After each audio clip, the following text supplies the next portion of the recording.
welcome to the Science Fantasy Experience. So in my previous video I talked about a selection of toys that I got for Christmas back in the 80s, from 85 to 89. And after I'd finished filming it, it really struck a chord with me and just filled me with memories of the toys that I think I wanted back then but never got. It's all stems from that 1986 getting the Commodore 64, but secretly deep down wanting the Starcom command center. So as a companion piece, these are my Christmas childhood wish lists. You know, I'd be lying if I hadn't have thought I would get certain toys for Christmas. As I mentioned in the previous video, I never wrote a list. I never told my parents what I wanted. I always wanted it to be a surprise. But as I said, I'd be lying if by the start of November I wasn't trawling through the Argos and Index K's Freeman's catalogue on a daily basis, looking at toys, seeing TV advertisements, and generally just going to department stores and toy stores and Woolworths with my parents every once in a while in the build up to Christmas. And there's definitely ones from my memory that really stand out, so these are them. So in no chronological order at all, not yearly like previous, I'm just going to throw them out there and chat about them. So first up, I really fondly remember wanting Mighty Metro Scalextric. I never had a Scalextric as a kid, but I had plenty of friends that did. But the one set I really desperately wanted was Mighty Metro, and that stems from TV commercials for sure. The Scalex commercials were always so well done and really exciting to see, and for some reason as a kid I really liked seeing the mini Metros go around the figure of 8, and especially when the TV adverts, because they always put them in beautifully modelled surroundings, so it kind of looks like a rally course with beautiful scenery and just bespoke model making to make it a really desirable set. You know, the Mini Metro is quite a mundane car. It did alright in rallying, but that was the one set that I was desperate for one of the years. As I said, I'd played Scalextric around friends' houses, and I've played it recently. There's not much play I found in it. Sorry to all you Scalextric fans out there. It's fun for about half an hour.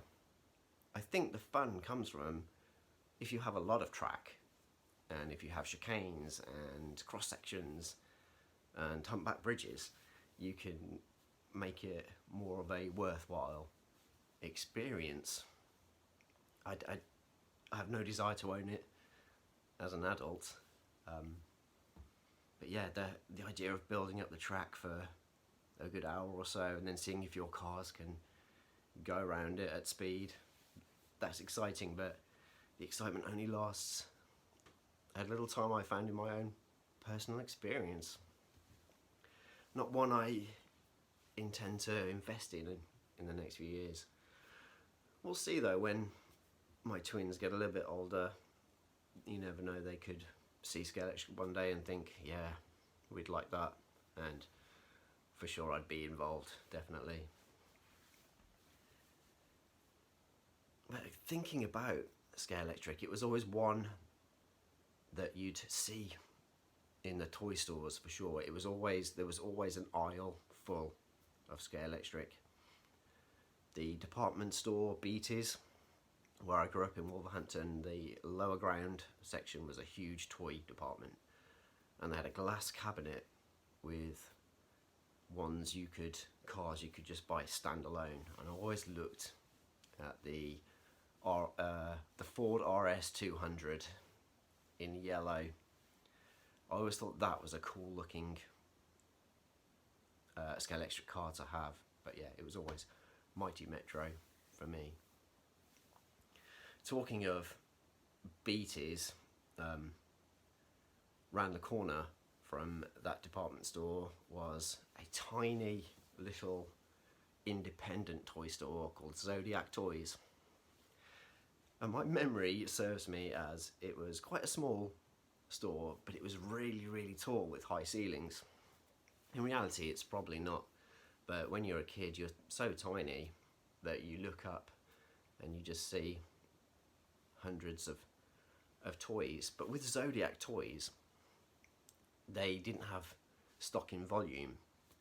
You know, if you think about going to Toys R Us or Jolly Giant, there'd be a Turtles aisle, there'd be a Lego aisle, there'd be a Transformers aisle, G.I. Joe, Action Force, and you know, it'd be wall to wall. But with Zodiac Toys, it was just little toys dotted around here and there. And I remember seeing a radio controlled Knight Industries 2000 with a working LED light just like it on one wall, and then really high up was the most desirable toy for that time, which I'm thinking is probably like 84, 85, and that was Zoidzilla. I desperately wanted a Zoidzilla when I was younger. I had a couple of Zoids that had been pocket money pickups and toys here and there, but I didn't have a big Zoid. That was always one that I would have loved to have had. Oh, that's on the wish list. That's on the wish list as an adult collector, Zoidzilla. But yeah, it was always on the top shelf. Huge, giant box. You know, I was familiar with Godzilla because we'd watch movies and we'd watch the Hanna-Barbera Godzilla and Gadzuki cartoon. So yeah, looking up at that box, and it's such an iconic box with the font and seeing the toy, that yeah, that was always one. And we'd always go into the Zodiac Toys. There was always a little, I guess, a route, a toy hunting route even back then, that you'd go to all these places, and for a few years, and it was still always on that top shelf. I think because it was such a high price point. It was the biggest Zoid you could get, and that was the thing with toys in the 80s. It's very different now, where a toy would come out, and in some kind of toy stores now, it goes out of stock super quick and you have to pre-order. But back in the 80s, toys would stay on the toy shelves for quite a couple of years. You know, you could go in and buy Optimus Prime or Soundwave in 1984, 85, but you could still get it in 86, 87. You could still get hundreds of G.I. Joes year after year. And I always saw that year upon year up at the top shelf. Never got it. As I said, one for an adult collector and me one day. What others do we have on this list? Talking about Jolly Giant, that was definitely a toy store that we frequented quite a lot, and it was always a toy store full of Lego. They had a whole Lego aisle, and it was all done in sections. So you'd walk in, you'd see Castle, Town, Space, and then Technic. And Jolly Giant was, growing up, do you know what? Jolly Giant was probably my favourite toy store of them all. It was an experience to go there. It was, you know what? It's just like Toys R Us, but almost on the same sort of scale. There was no Babies R Us element to Jolly Giant, but you had skateboards and BMXs and then you had the toy aisles, and you had it, do you know what, you had it genderfied. You had girls' toys one side and boys' toys the other, but their Lego aisle was something else. And I always remember going on Saturdays, and it was often with my dad. My mum always worked Saturdays, but my dad had the weekends off, and he would take me to Jolly Giant. They were dotted all around the country, but there was one specific one in Wolverhampton on the Stafford Road, right next to a World of Leather. So my memory serves me as we would have to go to World of Leather first. It was de rigueur for a man in his late 30s, early 40s to have a nice leather jacket. So my dad would always go in there and think about maybe a new leather jacket for Christmas. And it always used to hit me with that smell. You go in and you can smell that pure raw leather. I digress somewhat. But yeah, that was next to Jolly Giant. You'd go in, it was electronic doors, the doors would swing open, and you would walk in and you would be hit with hundreds of toys, hundreds of different toy choices. Yeah, and I would, at that point, I'd say maybe 88, 89, I was really into Lego, and I've mentioned it before. Classic Space and Town were my favourites, and this is the one that I was always hoping to get one day, and that is the Lego monorail airport shuttle, set 6339, I believe. And it's just a giant set, and I remember seeing it in the aisles and looking at it, a big huge box. I've got to think about toys in big boxes for sure, haven't I? But yeah, it's just the way it works. You had a big monorail track, you had, the office part where you get your ticket, then you'd go up the stairs onto the monorail, and then you'd go around, and then you'd be there at the airport shuttle, and then you could have your airport playset on the opposite side.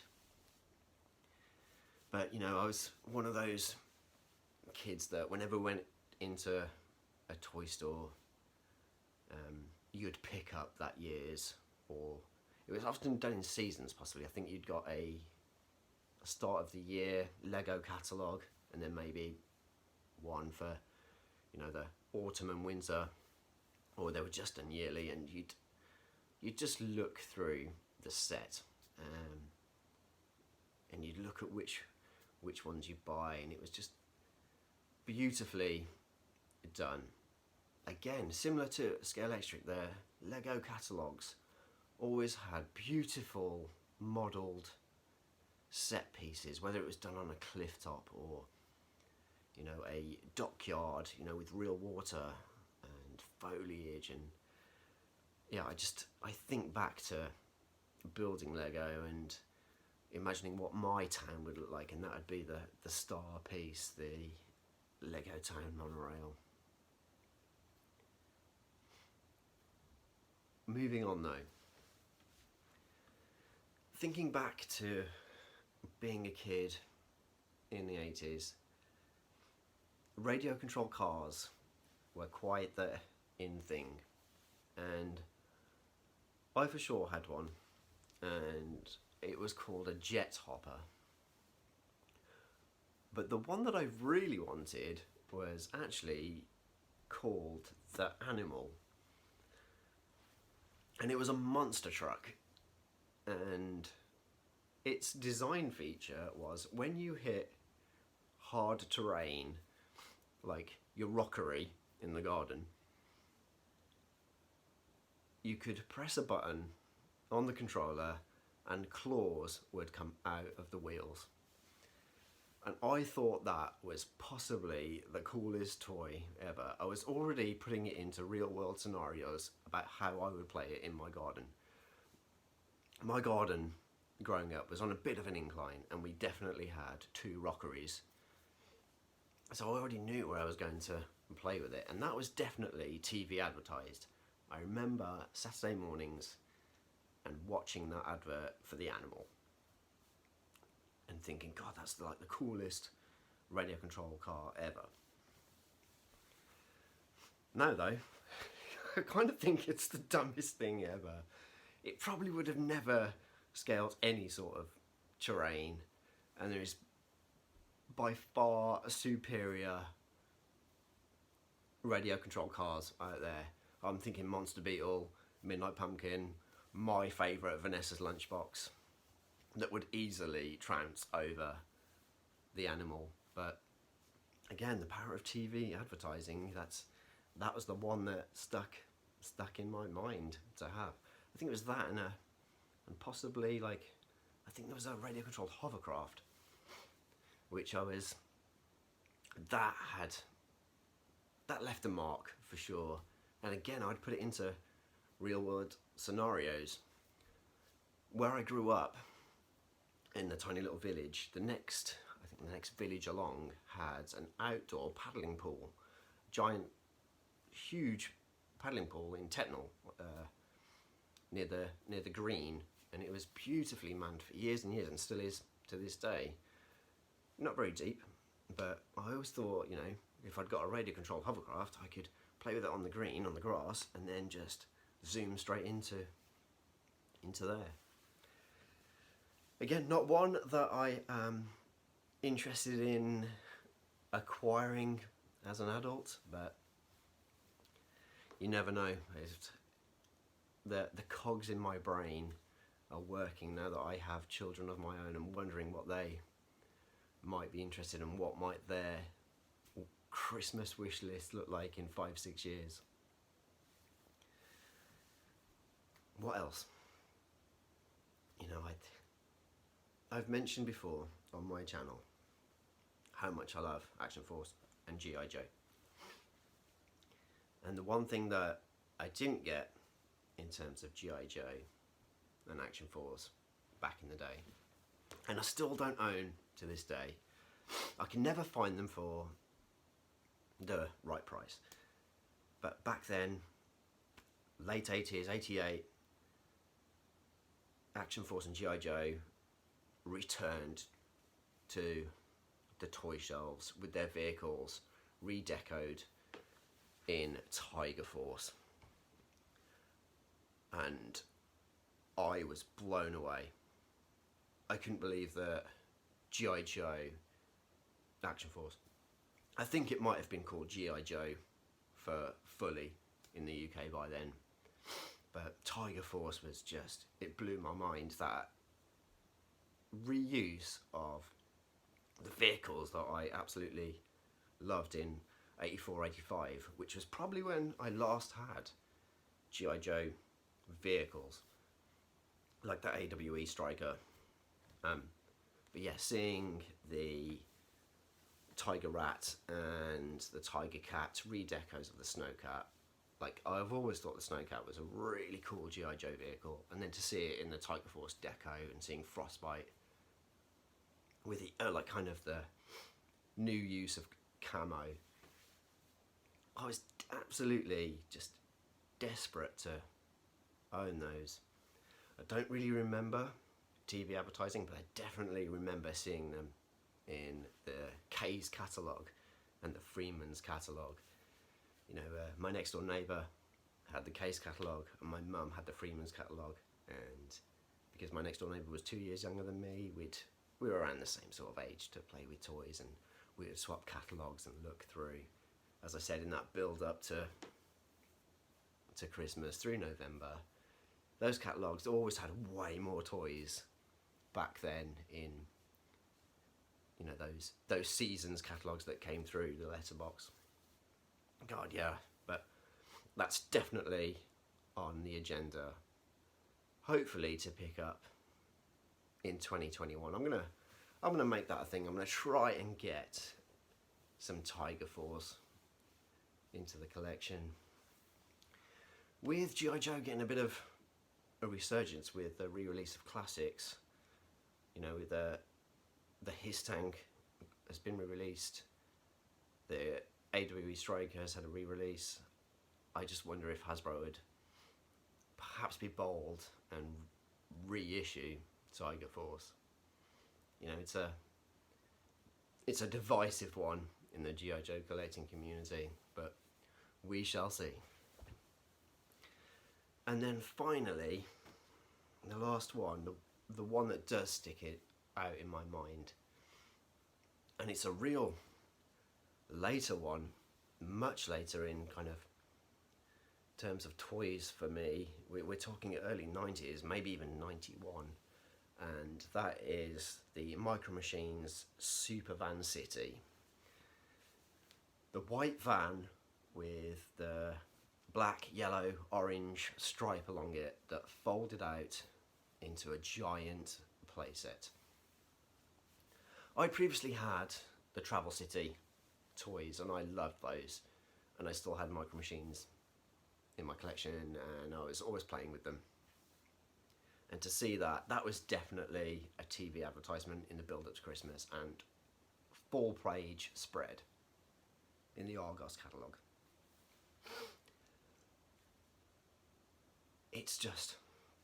It is a ridiculously good toy. The amount of play in that. You have got so many sections tailored to the different types of Micro Machines that you can get. Aeroplanes, boats, cars, military. There's a drag strip, you know, there's a harbour, a marina, there's, you know, a moving bridge that, you know, you could...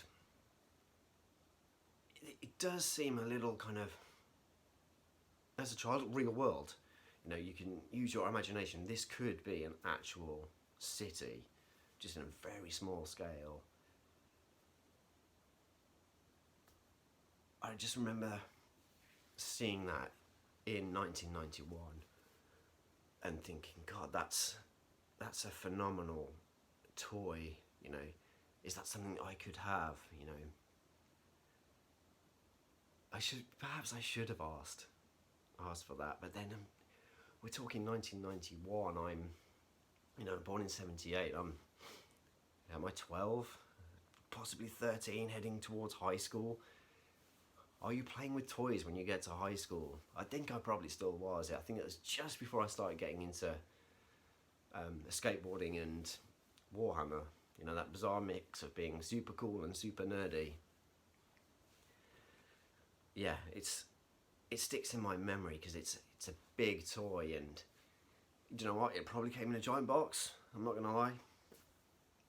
It's bright, it's vivid, it sticks in your memory. You know, those are the things that stay with you. Just the power of a good toy with exposure all over catalogues. You know, the build up to Christmas, the TV advertising, the watching cartoons on a Saturday morning and then kind of waiting for the adverts to see what toys are being promoted. You look at it differently as an adult collector, and you try to piece little bits of your memory back to how you felt when you'd see that advert. Even just thinking about it, it makes me smile, and I'd love to see one actually, whether, you know, just out in the wild at a vintage toy store or at a toy fair, just out on display. I've never seen one, and I guess that's why it would be on the wish list. So yeah, this has been a little companion piece to my previous video all about toys at Christmas. I've been Rudy Sue. Continue to have a wonderful Christmas. You know, I mentioned it in the previous video. We're going through the global pandemic, and it's tough. It's going to be tough for months. Stay home, stay safe, stay strong, Zoom people, chat to people, message people, comment on YouTube videos. engage with people, keep talking, and we'll definitely get through this. Watch toy reviews, see guys and girls get emotional over toys from the past or toys that they have now. There's ways to beat COVID-19. Have a Merry Christmas, and I'll see you all on the next video. Thanks for watching.